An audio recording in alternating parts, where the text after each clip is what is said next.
Հայաստանում Ֆրանսիայի պատվո հյուպատոսի գրասենյակն այս շաբաթ դռները բացեց Գորիսի սրտում։ 2023-ին պաշտոնական Փարիզը հայտարարեց, որ պատրաստվում են Սյունիքում հյուպատոսություն բացել։ Ֆրանսիական Ֆիգարոն էլ պարզաբանել էր, թե Փարիզը ցանկանում է կանխել Ադրբեջանի հարձակումը Հայաստանի հարավի վրա։ Սրան զուգահեռ Սյունիքում, մասնավորապես Կապանում, գլխավոր հյուպատոսություն բացելու մտադրության մասին արդեն 2 տարի է խոսում է Ռուսաստանը, սակայն Մոսկվայի այդ ցանկությունն այդպես էլ իրականություն չի դառնում։ Ռուսաստանի արտգործնախարար Լավրովը Երևանում ասաց, որ հայկական կողմի հետ հարցը մանրամասն քննարկել են, նախապատրաստական աշխատանքներն ընթացքի մեջ են։ Այցից հետո արտգործնախարարության պաշտոնական ներկայացուցիչ Զախարովան հորդորեց Երևանին հարցնել, թե ինչու Կապանում Ռուսաստանի հյուպատոսություն մինչև հիմա չկա, թերևս ակնարկելով, որ հարցը Երևանի քաղաքական որոշման տիրույթում է։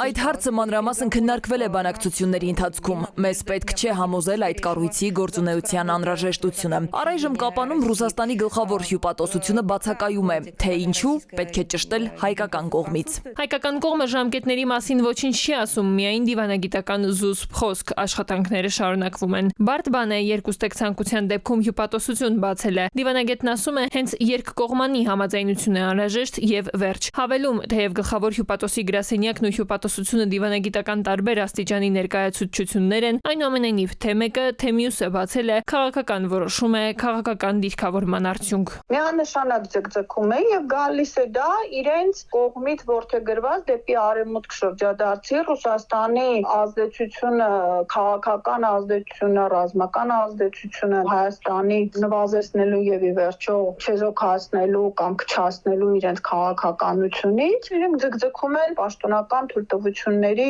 եւ մնացած գործընթացների իրականացումը։ Ում ներկայությունն է առավել անհրաժեշտ ադրբեջանական ախորժակը գրգռող Սյունիքում, այստեղ կարծիքները հակասական են։ Միջազգայնագետը կարծում է, պաշտոնական Երևանը հաշվարկում է անվտանգային շահերը։ Դիվանագիտական հարաբերությունների մեջ կա գրված օրենք արդեն Վիեննայի 1061 թվականի կոնվենցիայի հիման վրա։ Եթե մենք չենք պատասխանում, մենք ձգձգում ենք եւ մյուս կողմը զգում է մեր այդ ցկցկումը, դա մենք իրենց հասկացնել ենք տալիս, որ մեծ ձեռնտու չէ։ Իրենք պետք է մյուս կողմը հասկանա։ Չի խանգարի, հակառակը կօգնի բարեկամ երկրների դիվանագիտական հաստատությունների ներկայությունը, այս դեպքում Ռուսաստանի հյուպատոսությունը կարող է լրացուցիչ խթան լինել հարաբերությունների զարգացման առումով, ասում է դիվանագետը։ Իսկ ռուսական ներկայությունը կսանձի Բաքվին։ Հյուպատոսության ներկայությունը չի կարող սանձել, բայց որտեղ եթե իրենք ուզենան ռազմական գործողություններ սկսեն, հյուպատոսությունը ոչ մի բանով չի կարող կանխել, բայց